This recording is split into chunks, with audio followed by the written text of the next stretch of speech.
the person was talking so fast that, I questioned whether it was even Spanish. I thought I had the wrong book. I was looking around. I could not understand a word of what he was saying.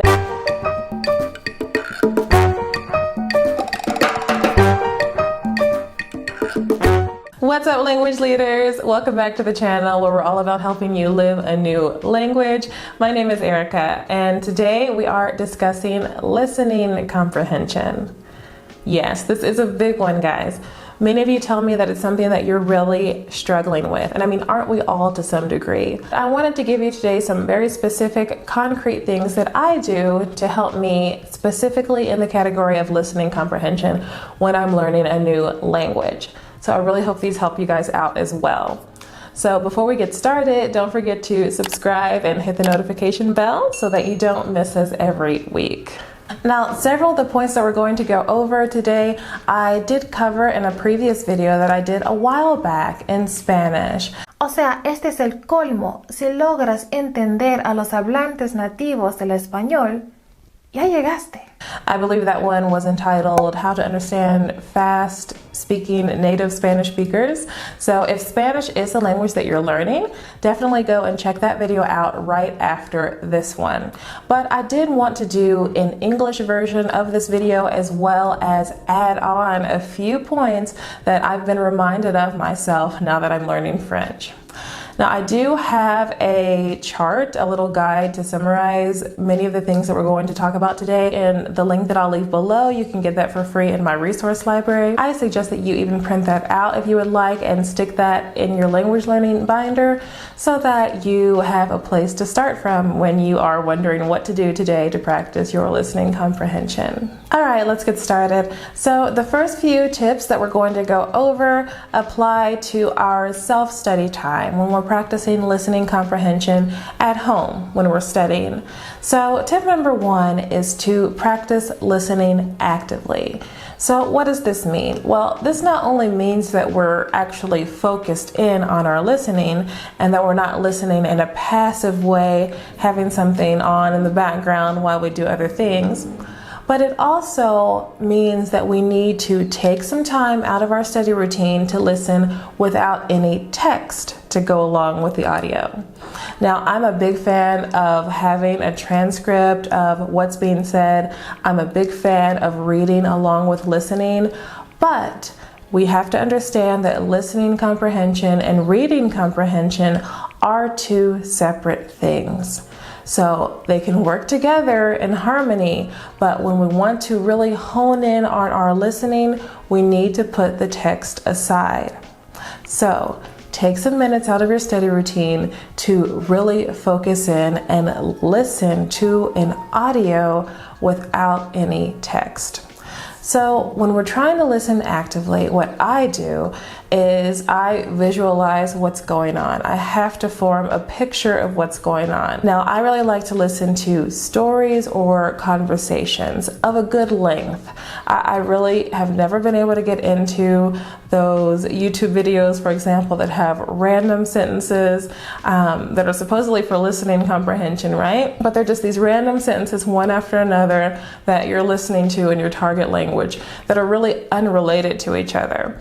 This does not work for me because when I am listening, I need to form a picture of what's going on. I need some sort of story. I need some sort of conversation that is coherent and makes sense. So when I am listening actively, I am visualizing what's going on. I'm trying to figure out where they are, what the setting is, any detail that I can extract to figure out what they're talking about. Now, this is why when I'm listening to something, I'm listening to my story or the conversation, then it needs to be of a certain length. I really need to listen to something that's at least a minute long so that my brain has time to click over to the other language and adjust, and so that I have more words and more opportunities to figure out on my own what's going on. Now, when I'm listening the first time to this audio, I'm not really stressing over understanding everything. Well, I try to never stress over not understanding everything, but specifically the first time because I know that I'm going to listen again. Which brings me to my second point. Listen to the same content multiple times. And this is usually going to be a small portion of the content. So, especially when you're starting out, don't make the mistake of saying, well, I listened to an hour-long podcast, I've got my listening comprehension in, I'm good. It would have been so much more beneficial for you to have listened to just 2 minutes, just a 2-minute segment of that podcast 30 times. You don't have to listen that many times, but sometimes I literally have done that. But as many times as you're comfortable with, listen to the same little part multiple times. Listening to something really long is still good for getting used to the language and for really picking up on the intonation of the language. But remember, we're focusing on listening comprehension right now. And typically, the more often that you listen to the same little clip, the more you're going to understand each time, assuming that you didn't understand all of it right away, because if you did, of course, move on to the next section. And with this exercise, I'm not trying to imply that you need to understand every little nuance of what you heard before moving on.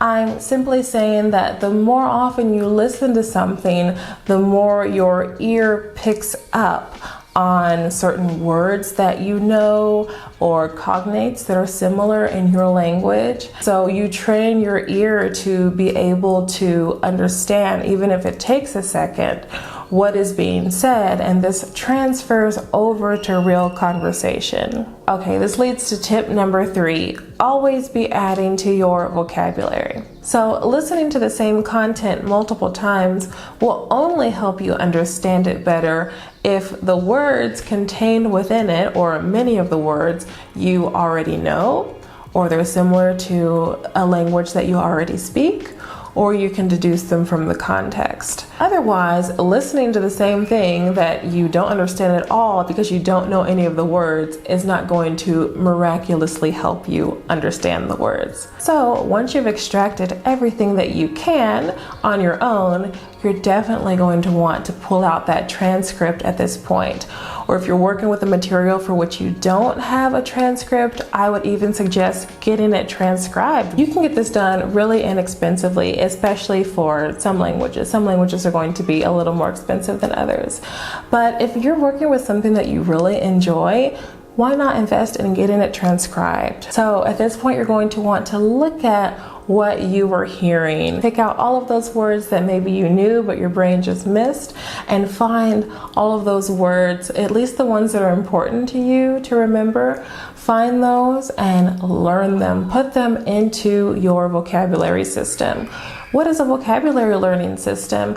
It's really whatever you want it to be. Some people love using digital flashcards with a spaced repetition system like Anki, Anki.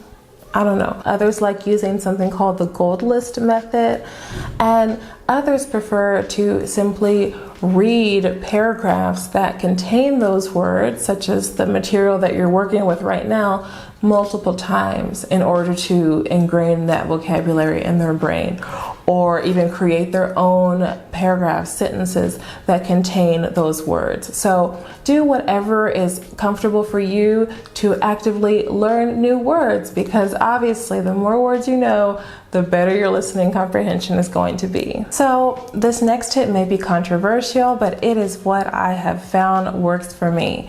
So I believe that the length of your material and the clarity of the material, the audio that you're working with, is far more important than the level of difficulty that it supposedly is. So what do I mean by that? Well, a lot of us feel more comfortable starting out with beginner audiobooks or children's books, and that's great. I'm actually a big fan of doing that myself. But I've found that no matter how supposedly complex a text is as far as the vocabulary usage or the grammar usage, as long as the audio is clear and as long as I'm working with a short portion of it, there's really no difference for me working with that. And the same was true when I was learning Spanish. There was a very, very brief period of time in the beginning of my Spanish learning journey where I was working with an actual beginner's program. So I was using Destinos. Loved Destinos, but I never even finished it. I don't even know how the story ends. It was a great start to learning. I was all into the story. I was using the workbooks and all of that to learn the very, very basics of how Spanish works. That didn't last long, and then I was into materials that were not made for learners of Spanish, they were made for native speakers. But that's what I was using to learn. So after you have even a tiny bit of foundation in your language, don't be afraid to use listening materials that are supposedly above your level. I mean, this is how I learned all of those more complex grammatical structures, the subjunctive mood and all of that quite naturally, quite easily. I never studied those things until later when I decided that I wanted to teach Spanish, but it was a study more of after the fact. Like, oh yeah, that's true. That is how we use the subjunctive. So that's what that's called. All of those things you can learn as a native learns them if you use materials that you are interested in. They don't have to be written for learners of the language. As long as the audio is clear and you're only working with a small portion at a time, you will be completely fine. Find things that are interesting to you. I like information about how to learn languages, so a lot of times I will listen to YouTube channels in French about how to learn languages. I love business, I love marketing, so I will listen to information about marketing, but in French. So don't shy away from those higher level materials. I mean, at the end of the day, this is what's going to help you learn the vocabulary specific to you that you need, perhaps in your life, your profession, or to develop your interest. Tip number 5, practice listening every day to something. This is probably the simplest, but one of the most overlooked pieces of advice. Try to never let a day go by where you're not listening to your target language. Sometimes all the time I have is 5 or 6 minutes. So I take a 2-minute piece of audio, a piece of a story that I'm working with, and I listen to that 3 times. And that is so much better than just cramming hours of study into the weekend. There's a point where your brain really doesn't take anymore. It is so much better to do small amounts and be consistent than do large chunks just 1 or 2 days of the week. Okay, tip number 6, and this is so important, and this applies both to your self-study as well as your conversations with people. Get real comfy with not understanding everything. Just accept it, get comfortable with that, and focus on capturing the overall meaning of what you're listening to. We sort of touched on this in tip number 1. Sometimes we can get so stressed and so bogged down on all of those little words that we don't understand that we're not focusing on the ones that we do.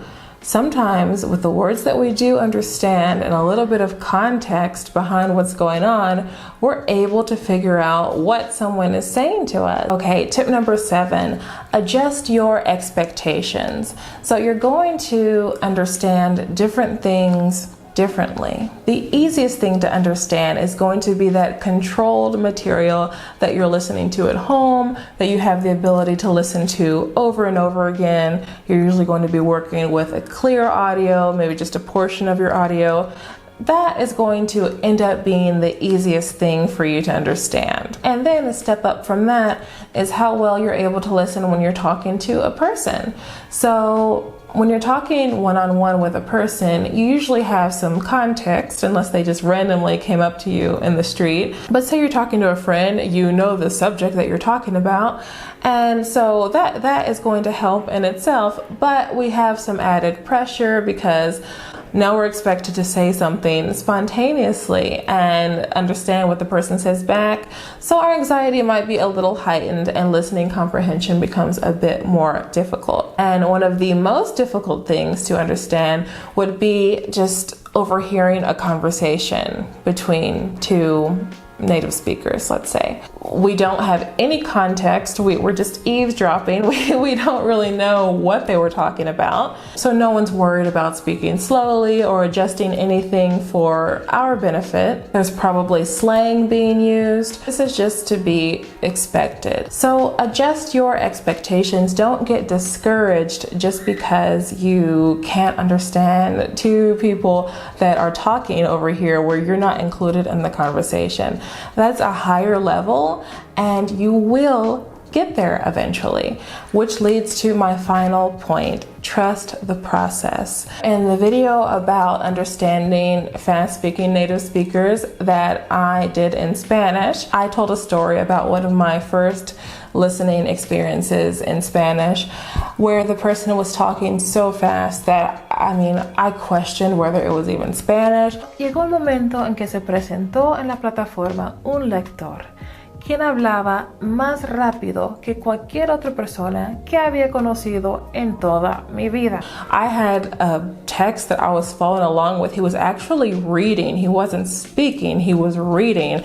And you would think that I would have at least been able to follow along with the text, but it was so fast. I thought I had the wrong book. I was looking around. Recuerdo que ahí estaba mirándole a mi mamá me miraba a mí y como que con la mirada decíamos, no, esto no puede ser normal. I could not understand a word of what he was saying, and I thought there was just no possible way. There's no possible way that I could ever learn to understand something that fast. And then fast forward, and I was interpreting for people who spoke every bit that fast. And I never realized when that happened. Trust the process. It will happen. If you are consistent, if you work on it a little bit every day, don't get discouraged because there's really no way to fail when you're consistent. All right, guys, I hope you got great value out of that video. Definitely give me a like if you have.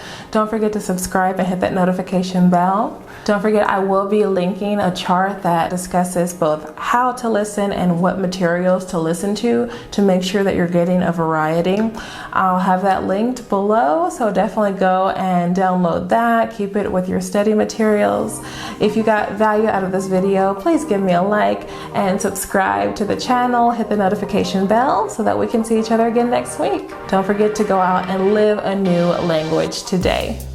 Ciao.